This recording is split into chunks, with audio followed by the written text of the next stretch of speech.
प्रिय विद्यार्थियों, ATS online class में आपका बहुत स्वागत है।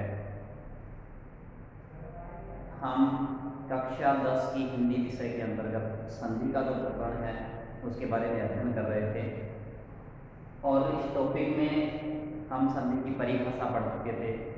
परिभाषा के साथ साथ संधि के भेद कितने होते हैं उनके बारे में जानकारी जुटा चुके थे। स्वर संधि, व्यंजन संधि और विसर्ग संधि। इसके अंतर्गत जो स्वर संधि है और व्यंजन संधि है उसकी परिभाषा क्या है, उसकी उदाहरण क्या है, वो गत जो कक्षाएं थी उसमें हमने अध्ययन किया। इसके बाद हमारी तीसरी संधि आती है विसर्ग संधि।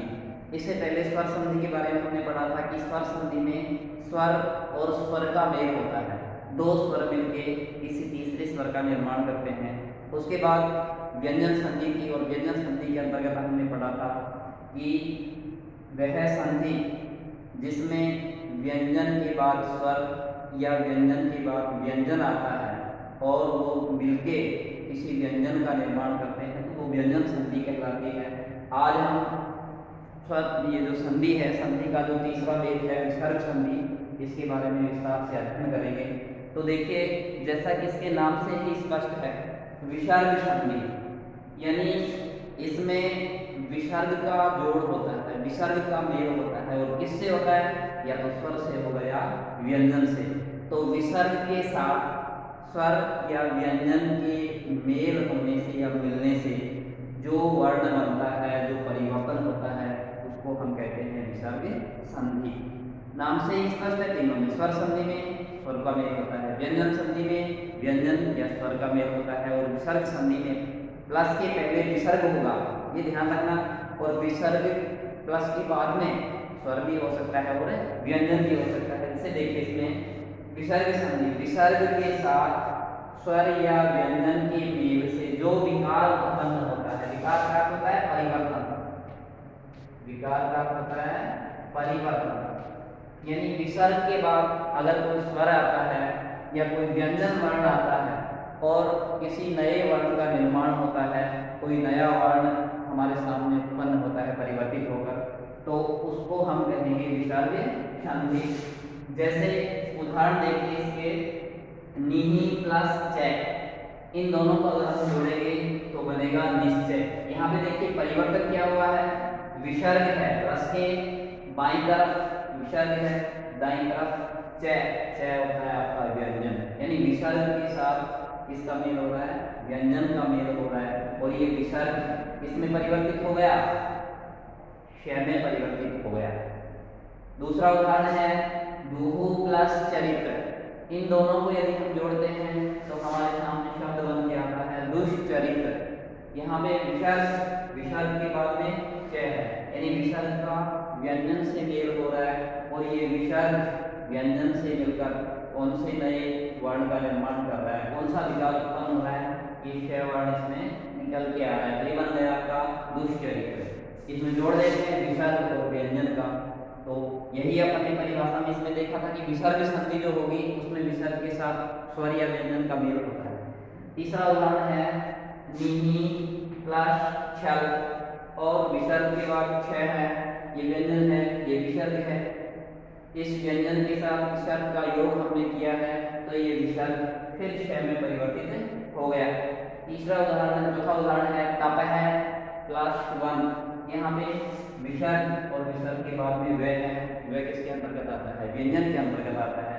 यहाँ पे इस विसर्ग का इस व्यंजन से मेल हुआ तो ये जो विसर्ग है ये किसमें परिवर्तित हो गया, ओ स्वर बन गया इसका, और ओ किसके लग गया, तैके, यानी विसर्ग ओ में परिवर्तित हो गया, ओ वर्ण में परिवर्तित हो गया और शब्द बना तपोवन। यहाँ पे मेल किसका हुआ है, विसर्ग और व्यंजन का।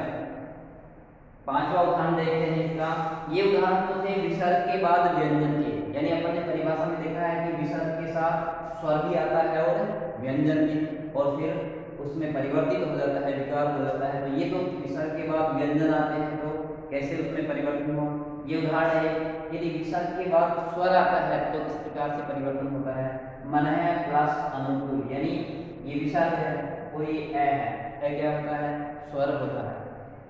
ये विसर्ग के आगे स्वर आने से विसर्ग किसमें परिवर्तित हो गया, ओ वर्ण में, और शब्द बना मनोनुकूल। विसर्ग प्लस स्वर। तो इस प्रकार से सीधा सा है कि विसर्ग संधि जिसमें विसर्ग के बाद स्वर या व्यंजन आता है, स्वर संधि जिसमें दोनों तरफ स्वर होते हैं, और व्यंजन संधि जिसमें व्यंजन का स्वर से या व्यंजन का व्यंजन से मेल होता है, तो वो व्यंजन संधि कहलाती है। बिल्कुल सीधा ध्यान रखने की बात यह है, स्वर में स्वर होते हैं, विसर्ग में एक तरफ विसर्ग होगा और दूसरी तरफ स्वर या व्यंजन होंगे, बच जाती है आपकी व्यंजन संधि। तो व्यंजन संधि में एक तरफ व्यंजन का होना जरूरी है, दोनों तरफ भी हो सकते हैं लेकिन एक तरफ व्यंजन का होना जरूरी है, और जब वो जुड़ेंगे आपस में तो कौन सा वर्ण बन के आएगा, व्यंजन इसमें बन के आएगा। तो इस प्रकार से ये तीन भेद थे हमारे संधि के, स्वर संधि, व्यंजन संधि और विसर्ग संधि।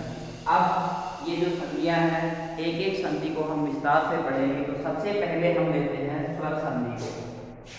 स्वर संधि की मैंने यहाँ पे परिभाषा नहीं लिखी है, इसकी परिभाषा मैं आपको पहले लिखवा चुका हूँ इससे पहले की जो कक्षाएं थी, कि जहाँ पे स्वर का स्वर से मेल होता है उसे स्वर संधि कहते हैं, और जो वर्ण बनता है वो वर्ण भी क्या बनता है, स्वर वर्ण ही बनता है। आज हम चर्चा करेंगे इसके जो भेद हैं, इसके जो प्रकार की स्वर संधि कितने प्रकार की होती है, यानी कौन कौन से वर्ण स्वर आपस में मिलते हैं तो कौन सा स्वर बनता है। तो स्वर संधि के 5 भेद होते हैं। कितने भेद होते हैं, 5 भेद होते हैं। नंबर 1 है दीर्घ स्वर संधि, उसके बाद में है गुण स्वर संधि, उसके बाद में है आपकी वृद्धि स्वर संधि, उसके बाद में है यण स्वर संधि, और उसके बाद में है अयादी स्वर संधि। यानी ये किसके भेद हैं, संधि के भेद नहीं है, स्वर संधि के भेद है। यानी स्वर संधि 5 प्रकार की होती है, दीर्घ स्वर संधि, गुण स्वर संधि, वृद्धि स्वर संधि, यण स्वर संधि और अयादी स्वर संधि। जैसे देखिए कि अपन ने पहले उदाहरण देखे हैं, ए के साथ यदि अपन ने ए जोड़ा तो ये दोनों बनते हैं आ। ए में आ जोड़ते हैं तो ये दो बनता है आ में आ जोड़ेंगे तो भी बनेगा आ। इसको उल्टा कर देते हैं, आ में ए जोड़ेंगे तो बनेगा आ।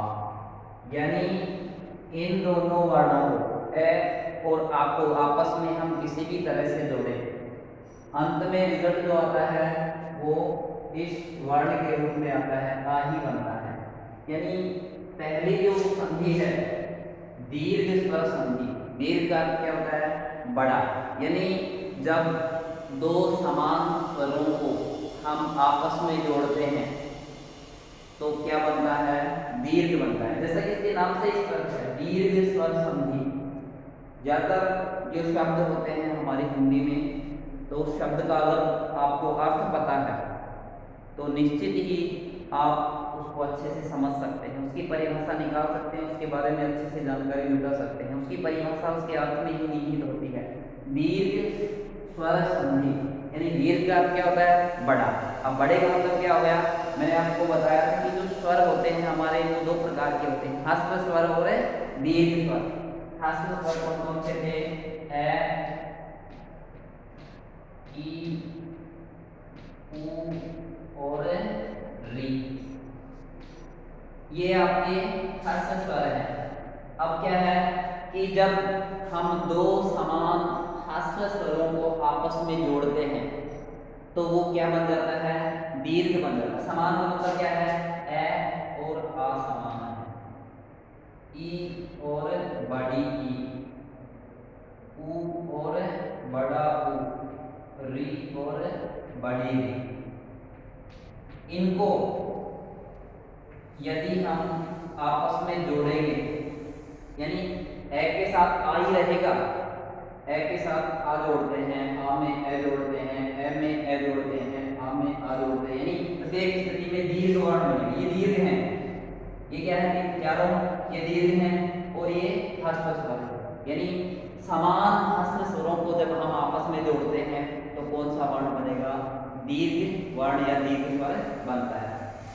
ई को ई से जोड़ते हैं, ह्रस्व ई को छोटी ई को छोटी ई से जोड़ते हैं तो बड़ी ई बनेगी, छोटी ई को बड़ी ई से जोड़ेंगे तो भी बड़ी ई बनेगी, बड़ी ई को बड़ी ई से जोड़ेंगे तो भी बड़ी ई बनेगी। यानी कोई भी स्थिति हो, कोई भी कंडीशन हो, ह्रस्व स्वर आपस में जब जुड़ते हैं, चाहे हम उसको दीर्घ स्वर के साथ जोड़ें, तो स्थिति यानी परिणाम जो है, रिजल्ट जो है वो हमारे सामने क्या आएगा? दीर्घ के रूप में आएगा। इसीलिए इसका नाम पड़ जाता है दीर्घ स्वर संधि।